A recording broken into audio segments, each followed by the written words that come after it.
Hi guys, this is Someone Filipino 95 here. Yes, you are listening to a voiceover. Figured I'd try something new.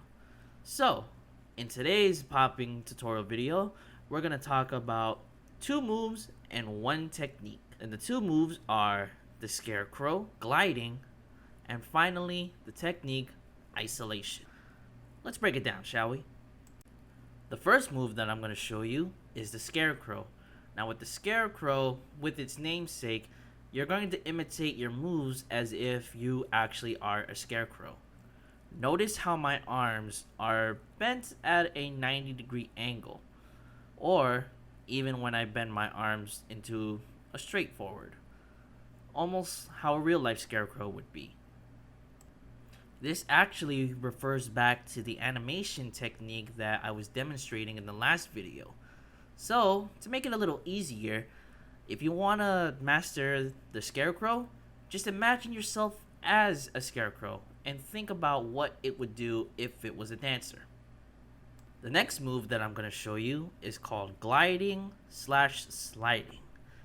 Now with this move, what you want to do is you want to put emphasis on your feet. So pay attention to my feet, okay? The whole purpose of gliding or sliding is creating the illusion that you're dancing on thin air. So notice how my feet are basically being lifted up off the ground, but not entirely. I'm leaving my toes on the ground and giving the illusion that I'm pretty much sliding on a cloud. Also, what you want to do is with your lead foot, that's going to be the foot that's going to have its toes up, and your following foot is going to drag along. So, the more that you practice this, the more that you're going to be able to sell that you can basically glide on air. And finally, here's the popping technique, isolation. Now, isolation is basically when you move one or two similar parts of your body, but everything else stands still. For example, notice how I'm only moving the right side of my body, aka my right arm and my right leg. They're the only things that move, but then I'm able to transition into moving with my left arm and my left leg.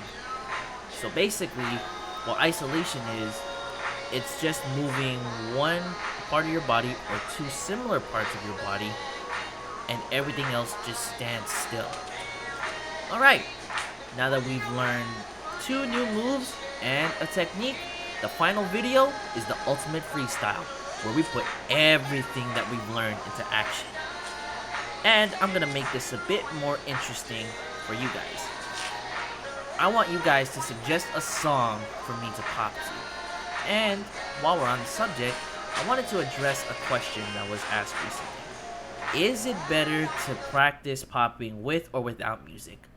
Dance in general, it's always good to practice with music. In this case, look for something within the realms of Zapp and Rogers, something that comes out of like 70s, 80s. Look for something robotic and popping, alright? So leave me some suggestions on what you guys want me to do the ultimate freestyle to, and I would love to see you guys popping, alright? So catch you guys in the ultimate freestyle. Bye!